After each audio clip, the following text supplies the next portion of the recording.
جی بسم اللہ الرحمن الرحیم. آج لیکچر نمبر 10 جو ہے وہ ہم شروع کر رہے ہیں اور اس میں ہم ڈسکس کریں گے کہ زبان کی اہمیت کیا ہے. اس کے حوالے سے یہ بڑا سوال ہے. پہلی بات تو یہ ہے سبجیکٹو کویشچن ہے اور اس میں عموماً زبان کی اہمیت پر نوٹ آتا ہے، لیکن اس میں سے میں نے شارٹ کویشچنز بھی بنائے ہیں اور ہر ہیڈنگ کو مختصر بیان کر دیا ہے.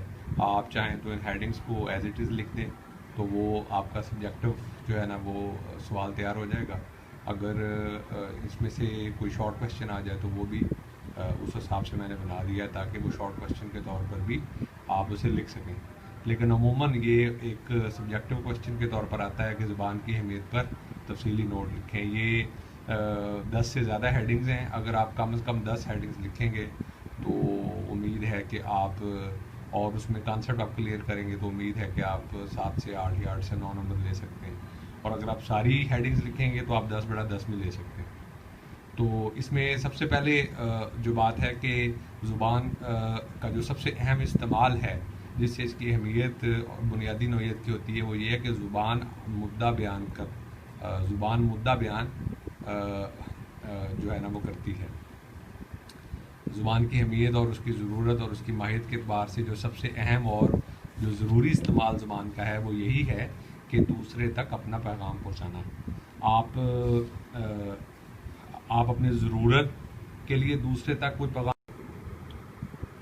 اور زبان کا استعمال جو انسانوں میں ہے اور یہ استعمال ایک دوسرے کے ساتھ پیغام رسانی کا ابلاغ کا جو استعمال ہے یہ انسانوں کے ساتھ ضرورتوں کو پورا کرنا اپنی خواہشات اور اپنے جذبات کے اظہار کے لیے ہے. یہ صرف انسانوں میں نہیں ہے، یہ حیوانات میں بھی ہے.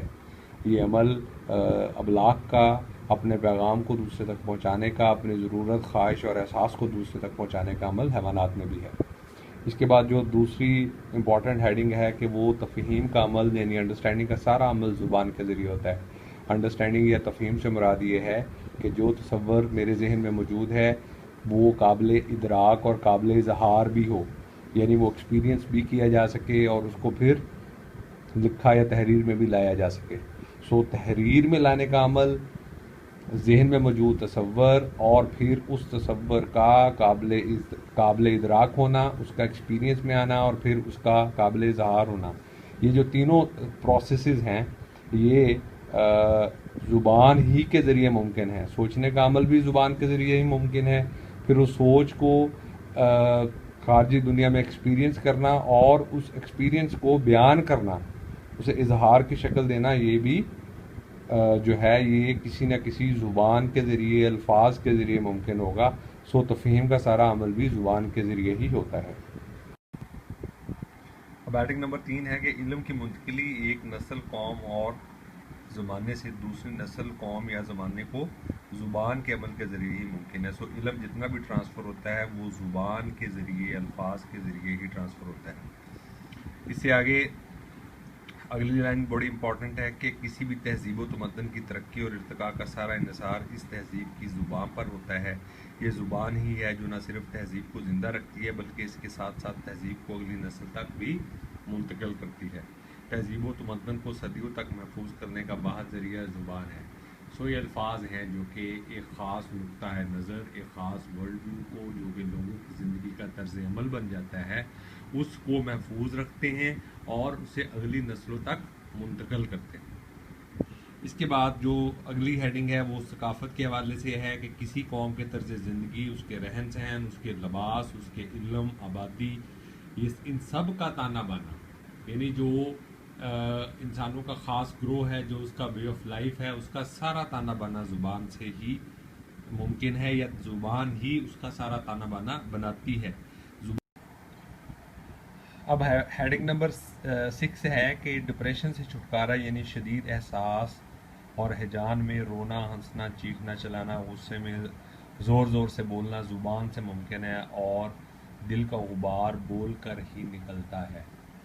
یعنی شدید احساس کی کیفیت جو کہ ڈپریشن یا ٹینشن کی صورت میں ہم روزمرہ زندگی میں ہمارا اس سے واسطہ پڑتا ہے، اس کو ایک تو میڈیکلی ریکور کیا جا سکتا ہے، لیکن اس کی جو ایک ایک آسان تھیراپی ہے وہ یہ ہے کہ آپ اظہار سے چیخ کر، چلا کر، رو کر، ہنس کر، غصے میں اونچی اونچی بول کر، زور زور سے بول کر، یا دیگر جو فارم آف آرٹس ہیں اس میں اس کا اظہار کر کے، جیسے شاعری میں، میوزک میں، پینٹنگ میں،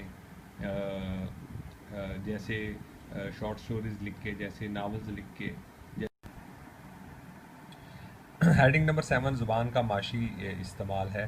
معاشی اعتبار سے دیکھا جائے تو حساب و کتاب کی اپنی ایک زبان ہوتی ہے. الفاظ کے ساتھ ساتھ ہندسوں کی مدد سے یہ حساب کتاب کی زبان جو ہے یہ اسٹیبلش ہوتی ہے اور معاشی مسائل کے حل میں یہ مدد کرتی ہے.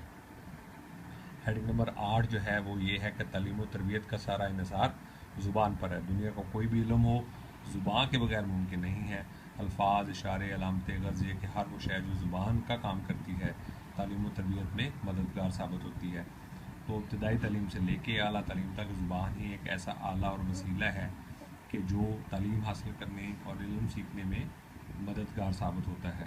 حتیٰ کہ جدید نیکسٹ ہیڈنگ ہے کہ انفرادی ہو یا اجتماعی ترقی زبان کے بغیر ممکن نہیں. کسی شخص نے اگر کوئی تربیت یا اسکل حاصل کرنی ہے، کوئی کورس مکمل کرنا ہے، کوئی سرٹیفکیٹ یا ڈگری حاصل کرنی ہے تو یہ سب کسی نہ کسی زبان میں ہی ممکن ہے. اسی طرح قوموں کی اجتماعی ترقی، جدید علوم کا سیکھنا، سائنس اور ٹیکنالوجی کا سیکھنا یہ بھی زبان کے بغیر ممکن نہیں ہے. اور یہ زبان ہی ہے جو کہ انفرادی اور اجتماعی سطح پر قوموں کو اور اشخاص کو ترقی کرنے میں مدد دیتی ہے. اب آخر میں ہیڈنگ نمبر 10 ہے کہ زبان معاشرے میں مثبت یا منفی تبدیلی پیدا کرنے کا پہلا اور بنیادی ذریعہ ہے.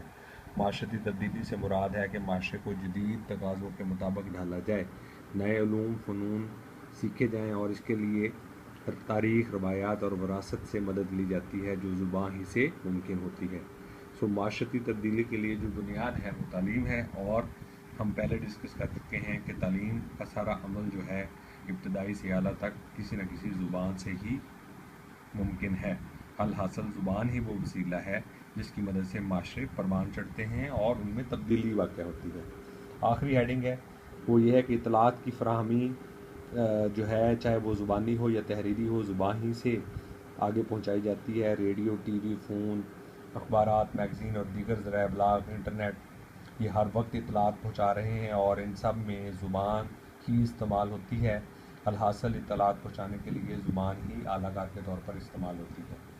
یہ 11 ہیڈنگز ہیں اور یہ سبجیکٹو کویسچن ہوتا ہے، بڑا سوال ہوتا ہے. یہ 11 ہیڈنگز آپ اگر تیار کر لیں، میں نے بہت شارٹ کر کے اور آسان کر کے لکھ کے آپ کو دی ہیں، تو اس سے آپ کا ایک سبجیکٹو کویسچن بھی تیار ہو جائے گا اور اس کے ساتھ ساتھ یہ چھوٹے چھوٹے شارٹ کویسچنز بھی آپ کے تیار ہو جائیں گے. اس کے لیے مجھے جو بھی فیڈ بیک آپ دیں گے